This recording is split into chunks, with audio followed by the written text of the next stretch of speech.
In a quiet town nestled between ancient woods, a new house stood with an air of mystery. The locals whispered about the previous owners, who had left abruptly, their faces pale with terror. The McAllister family, unaware of the ominous history, moved into the house on Willow Street, filled with excitement. The first few days were peaceful. The sun cast a warm glow on their new home, and the family settled in comfortably. However, as the shadows lengthened, a chill began to creep through the air. Unexplained creaks echoed in the hallways, and strange whispers brushed against their ears like ghostly fingers. Liam, the youngest McAllister, complained of seeing a girl in a tattered white dress at the foot of his bed.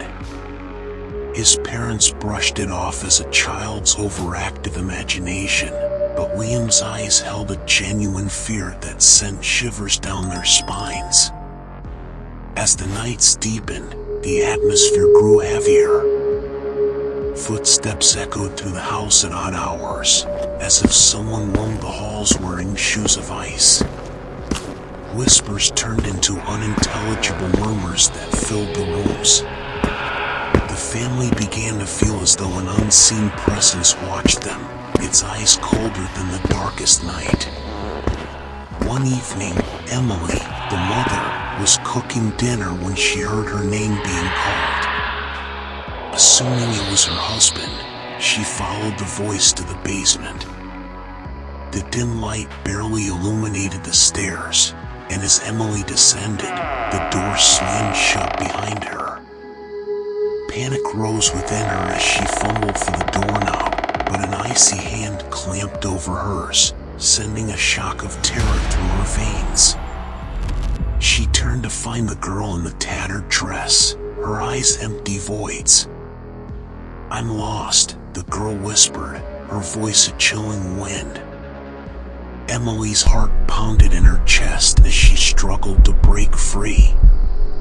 The girl's grip tightened, and Emily could feel her warmth draining away. With a surge of adrenaline, she wrenched her hand free and bolted up the stairs, leaving the girl's anguished wails behind her. That night, they decided to leave, but the house seemed to resist. The doors slammed shut, locking them in each room they entered.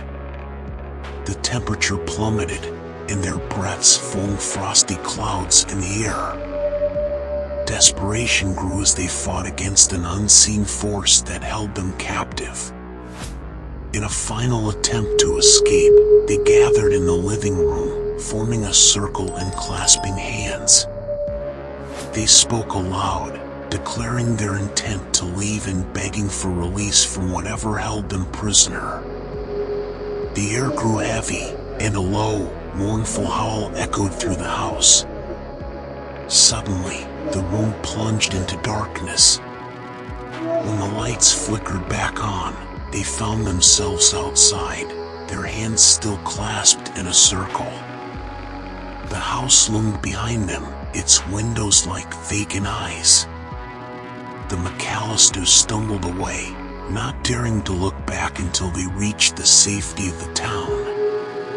The sun rose on Willow Street, casting its warm glow on the abandoned house.